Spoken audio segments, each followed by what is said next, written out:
बिस्मिल्लाहिर्रहमानिर्रहीम। 9th class आज की वीडियो में हम 2024 में जो सेकंड एनुअल एग्ज़ाम्स हुआ है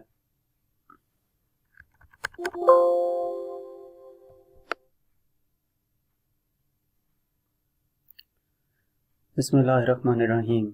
9th क्लास आज की वीडियो में हम 2024 में जो सेकंड एनुअल एग्ज़ाम्स हुआ है उसमें फ़िज़िक्स का पीबीए जो था उसका सॉल्यूशन इस वीडियो में दिखाया जाएगा आपको।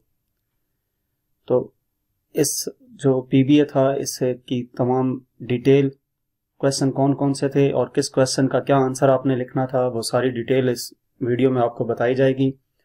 तो सबसे पहले हम स्टार्ट करते हैं। जो आपका पहला क्वेश्चन था वो सेक्शन ए से रिलेटेड था। सेक्शन ए में किस चीज़ की बात की गई थी?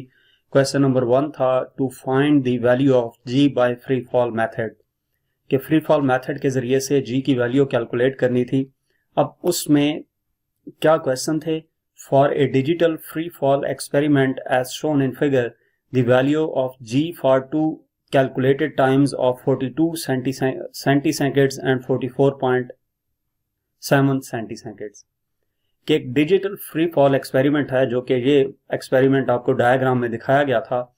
इसमें जी की वैल्यू कैलकुलेट करनी थी 2 टाइम्स के लिए, जिनमें एक टाइम 42 सेंटीसेकंड्स कैलकुलेट किया गया था और दूसरा टाइम 44.7 सेंटीसेकंड्स कैलकुलेट किया गया था। इसके अलावा डायग्राम में आपको 2 पॉइंट्स हमें गिवन है, एक 8.5 सेंटीमीटर का और दूसरा 97.8 सेंटीमीटर का।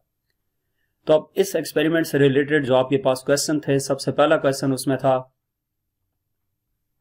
The solenoid gates are at positions of 8.5 centimeter and 97.8 centimeter. Solenoid gates जैसा कि आपको दिखाए गए हैं, ये किन पॉइंट्स में हैं? एक 8.5 सेंटीमीटर पे है और दूसरा 97.8 सेंटीमीटर पे है। The distance of fall of ball and mean time are centimeter and seconds respectively. यानी कि इस क्वेश्चन में, पहले क्वेश्चन में आपसे ये पूछा गया है कि ये जो डिस्टेंस गिवन है, इन डिस्टेंस की मदद से आप ये कैलकुलेट करें कि बॉल ने टोटल कितना डिस्टेंस कैलकुलेट किया और इस डिस्टेंस कैलकुलेट होने में उसका टाइम कितना लगा।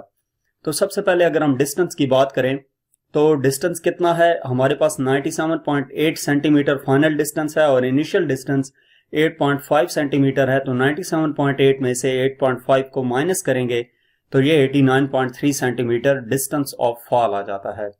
इसके अलावा मीन टाइम की बात की गई थी। तो टाइम कैलकुलेट करने के लिए हम क्या करेंगे? मीन कैसे कैलकुलेट किया जाता है कि जितनी भी रीडिंग्स ली हैं, सम ऑफ रीडिंग्स करके divided by total number of readings. अब रीडिंग्स कौन सी थी? एक 42 सेंटीसेकंड्स टाइम गिवन है और दूसरा 44.7। इन दोनों को ऐड करके डिवाइडेड बाय 2 करेंगे तो टाइम आ जाएगा 43.35 सेंटीसेकंड्स। अब सेंटीसेकंड्स को सेकंड्स में कन्वर्ट करने के लिए हम डिवाइडेड बाय 100 करेंगे तो ये 0.4335 सेकंड आ जाता है। तो इस तरीके से हमें क्या पता चला कि ये हमारे पास डिस्टेंस कितना है 89.3 सेंटीमीटर और टाइम कितना है 0.4335 सेकंड। इसके बाद नेक्स्ट पार्ट देखते हैं। नेक्स्ट पार्ट में क्या पूछा गया था? पार्ट नंबर 2 है why are 2 values of time used in measurements instead of 1। कि टाइम कोई भी मेजरमेंट लेते वक्त, सिर्फ इस एक्सपेरिमेंट की नहीं, किसी भी एक्सपेरिमेंट में हम एक से ज्यादा बार टाइम क्यों मेजर करते हैं? जहां पर भी हमने टाइम मेजर करना होता है, एक से ज्यादा बार क्यों मेजर करते हैं? तो उसकी रीजन क्या है? 2 values of time are used to improve accuracy and reliability by averaging. कि 2 या 2 से ज्यादा बार इस वजह से टाइम लिया जाता है ताकि आंसर एक्यूरेट आए। आंसर कैसे एक्यूरेट आ सकता है? कि हम उन वैल्यूज जो टाइम लेंगे उसकी एवरेज निकाल लेंगे। एवरेज निकालने से जो एरर है वो रिड्यूस हो जाता है, रैंडम एरर रिड्यूस हो जाता है और इसी तरह जो मेजरमेंट है वो एक्यूरेट आएगी। नेक्स्ट, इसका क्वेश्चन नंबर 1 का थर्ड पार्ट था calculate the acceleration of free fall of ball by using an appropriate equation. कि प्रॉपर इक्वेशन यूज करते हुए acceleration of free fall calculate करना है। तो एक्सेलरेशन कैलकुलेट करने के लिए हमारे पास जो वैल्यूज हैं, एक सबसे पहले ये डिस्टेंस था जो कि हमने पिछली स्लाइड में कैलकुलेट किया था, s = 97.8 - 8.5। तो ये 89.3 सेंटीमीटर आया था। इसको मीटर में कन्वर्ट करने के लिए डिवाइडेड बाय 100 करेंगे तो 0.893 मीटर आ जाएगा। दूसरी वैल्यू जो हमने इसमें यूज करनी है वो टाइम की वैल्यू है। टाइम हमने कैलकुलेट किया था मीन टाइम 0.4335 सेकेंड। तो ये डिस्टेंस और टाइम मौजूद है। इन दो वैल्यूज की मदद से हम क्या कैलकुलेट करेंगे, acceleration of free fall calculate कर लेंगे। तो फ्री फॉलिंग ऑब्जेक्ट्स के लिए जो एक्सेलरेशन का फॉर्मूला यूज किया जाता है वो है s equal to 1/2 gt square. Distance यानी कि ये कहां से आया, ये फर्स्ट इक्वेशन ऑफ मोशन से आया, सेकंड इक्वेशन ऑफ मोशन से ये इक्वेशन ड्राइव की गई है। s equal to VIT plus 1/2 GT square. उसमें इनिशियल वेलोसिटी ऑब्जेक्ट की 0 होती है, तो फर्स्ट टर्म VIT सारी 0 हो जाएगी, बाकी क्या रह जाएगा s equal to 1/2 GT square. इसमें से हमने g की वैल्यू कैलकुलेट करनी है, तो g इक्वल आ जाएगा 2 इधर जाकर मल्टीप्लाई होगा 2s divided by t square. तो वैल्यूज इसमें पुट करेंगे। 2 इंटू एस की वैल्यू 0.893 है डिवाइडेड बाय टाइम कितना है 0.4335 इसका स्क्वायर। तो ये ऊपर वाली वैल्यूज को मल्टीप्लाई किया 1.786 आ गया और नीचे वाली वैल्यूज का स्क्वायर लिया तो 0.188 आ गया। इसको डिवाइड करने से हमारे पास g की वैल्यू आ जाती है 9.8 मीटर पर second square. Next section A का आपके पास अब ए, बी और सी पार्ट है। ए पार्ट में क्या पूछा गया है, इसी एक्सपेरिमेंट से रिलेटेड कुछ कॉन्सेप्चुअल क्वेश्चंस हैं। फर्स्ट क्या है, if a heavier metal ball is used instead of a lighter one what will be its effect on the value of g, explain. कि अगर एक हैवियर मेटल बॉल का जो मास है वो चेंज कर दिया जाए, बेसिकली इस क्वेश्चन में ये वो कहना चाह रहे हैं कि हैवियर मेटल बॉल यूज की जाए लाइटर वन की निस्बत, यानी कि बॉल का जो मास है वो इंक्रीज कर दिया जाए, तो जी की वैल्यू पे क्या इफेक्ट पड़ेगा। तो बॉल का मास आप जो भी रखें, चाहे लाइटर वेट रखें चाहे हैवियर वेट रखें, दोनों केसेस में जी की वैल्यू पे कोई इफेक्ट नहीं पड़ेगा। उसकी वजह क्या है, जी की वैल्यू कैलकुलेट करने के लिए जो हमारे पास फार्मूला है वो G equal to 2s over T square है, जो कि हमने इससे पिछली स्लाइड में यूज भी किया। तो इस इक्वेशन को अगर आप देखें तो g मास पे डिपेंड नहीं करता, डिस्टेंस और टाइम पे डिपेंड करता है। तो इस वजह से मास चाहे आप लाइटर मेटल बॉल यूज करें या हैवियर मेटल बॉल यूज करें, दोनों केसेस में जो ग्रेविटेशनल एक्सेलरेशन है वो चेंज नहीं होगा, वो सेम रहेगा। नेक्स्ट है बी पार्ट है हमारे पास, if distance of free fall of ball is decreased what will be its effect on the value of g, explain. अगर फ्री फॉल का जो डिस्टेंस है, बॉल को जो फ्री फॉल करवाया जाता है, इसके लिए जो एक्सपेरिमेंट किया गया उसके लिए डिस्टेंस को अगर डिक्रीज कर दिया जाए तो जी की वैल्यू पे क्या इफेक्ट पड़ेगा। तो बजाय हमें ऐसा लगता है कि इस फार्मूले की मदद से डिस्टेंस ग्रेविटेशनल एक्सेलरेशन के डायरेक्टली प्रोपोर्शनल है, तो डिस्टेंस को डिक्रीज करेंगे तो ग्रेविटेशनल एक्सेलरेशन भी डिक्रीज हो जाएगा, लेकिन ऐसा नहीं है।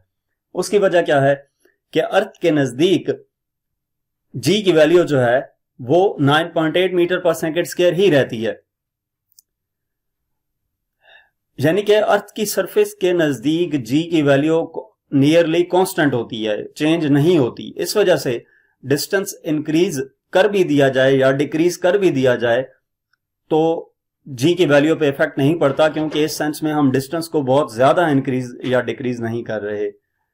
थोड़ा सा माइनर सा चेंज जो है, यानी कि फुट, 2 फुट, 3 फुट, इवन के मीटर्स में भी अगर चेंज कर देते हैं तो जी की वैल्यू पे इफेक्ट नहीं पड़ेगा डिस्टेंस चेंज करने से। नेक्स्ट आपके पास सी पार्ट था, if 2s proportional to t square then the graph between 2s and t square will be। अगर 2s डायरेक्टली प्रोपोर्शनल हो t स्क्वायर के, तो ts और t स्क्वायर के दरमियान जो ग्राफ है वो कैसा होगा। डायरेक्टली प्रोपोर्शनल का मतलब ये होता है कि जो हमारे पास ग्राफ आएगा वो एक स्ट्रेट लाइन आएगी।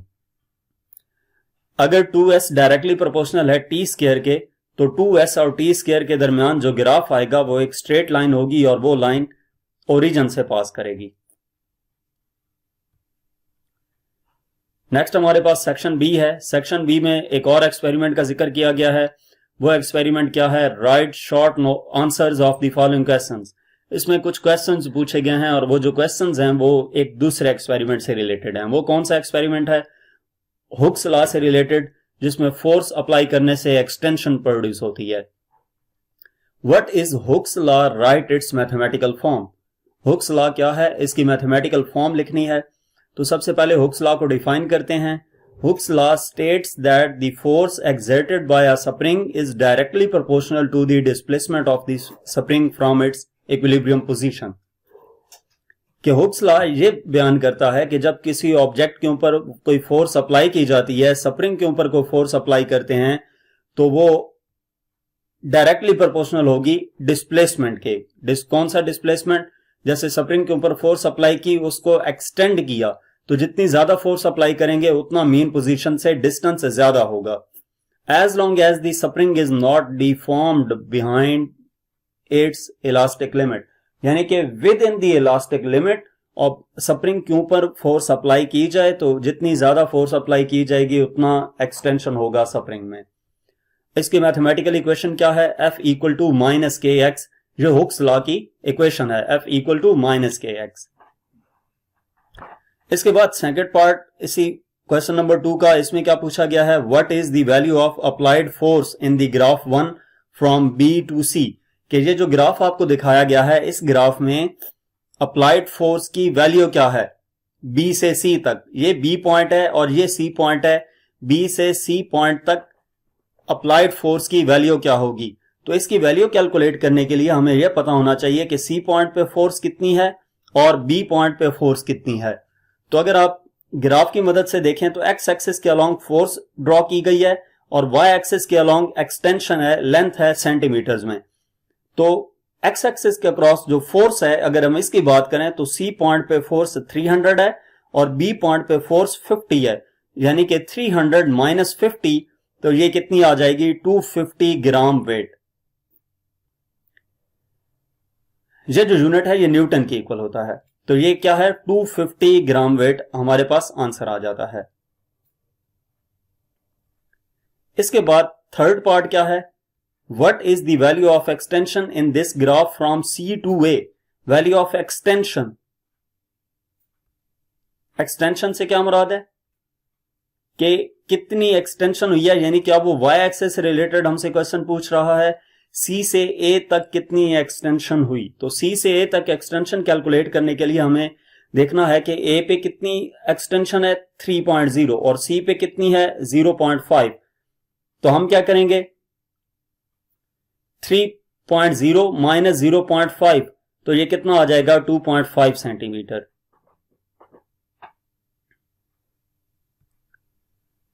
नेक्स्ट फोर्थ पार्ट है, how the slope of graph calculated, find the slope of this graph as well. Graph जो है उसकी स्लोप कैसे कैलकुलेट की जाती है और इस ग्राफ की स्लोप कैलकुलेट करनी है। तो सबसे पहले हम देखते हैं कि स्लोप की ग्राफ की स्लोप कैसे कैलकुलेट की जाती है। किसी भी ग्राफ की स्लोप फाइंड करने के लिए हमारे पास फार्मूला होता है m equal to y2 minus y1 divided by x2 minus x1। ये वो फार्मूला है जिसकी मदद से किसी भी ग्राफ की स्लोप कैलकुलेट की जाती है। ये हमें क्या रिप्रेजेंट करता है? m की वैल्यू क्या रिप्रेजेंट करेगी? Rate of change of dependent variable with respect to independent variable, dependent variable divided by independent variable. To calculate the slope we need to choose 2 points on the line, यानी कि अगर इस graph का हम slope calculate करना चाहते हैं तो हमें क्या करना है? ग्राफ के ऊपर, ये जो ग्राफ की लाइन है इसके ऊपर हमें 2 पॉइंट्स सिलेक्ट करने हैं। लेट्स सपोज हम पॉइंट ए और बी चूज करते हैं। ये पॉइंट ए है और ये पॉइंट बी है। पॉइंट ए जो है, अगर हम इसकी बात करें तो इसका एक्स एक्सिस कितना है 30 और इस पे वाई एक्सिस 3.0 है। ठीक है, तो ये x 300 और 3.0 लिख दिया। पॉइंट बी की बात करें तो ये पॉइंट बी है और इस पे एक्स एक्सिस अलोंग 50 है और वाई एक्सिस कितना है बी पे 0.5, तो ये 50.5 लिख दिया। अब ये जो फार्मूला था स्लोप का m equal to y2 minus y1 divided by x2 minus x1, इसमें वैल्यूज पुट करेंगे। y2 क्या है 300, y की बात की जा रही है। y हमारे पास पहले x की वैल्यू लिखी जाती है बाद में y की, तो y2 की वैल्यू 3.0 और y1 की वैल्यू 0.5 डिवाइडेड बाय x2 की वैल्यू 300 माइनस x1 की वैल्यू 50, तो 2.5 डिवाइडेड बाय 250 इक्वल आ जाएगा 0.01 के। अब m की वैल्यू जो 0.01 आई है, ये हमें क्या रिप्रेजेंट कर रही है? इसका मतलब ये है कि हर ग्राम वेट के लिए जो इंक्रीज आएगा अप्लाइड फोर्स की वजह से, उसकी वजह से एक्सटेंशन इंक्रीज करेगी 0.01 सेंटीमीटर। तो यहां तक हमारे पास 2024 में होने वाले पीबीए का सॉल्यूशन था। मजीद कोई भी टॉपिक, कोई भी एक्सरसाइज का सॉल्यूशन देखने के लिए हमारा चैनल विजिट करें। इसके अलावा अगर आप किसी भी सब्जेक्ट की ऑनलाइन जो होम ट्यूशन पढ़ना चाहते हैं तो हमसे व्हाट्सएप पे कांटेक्ट कर सकते हैं। Thank you.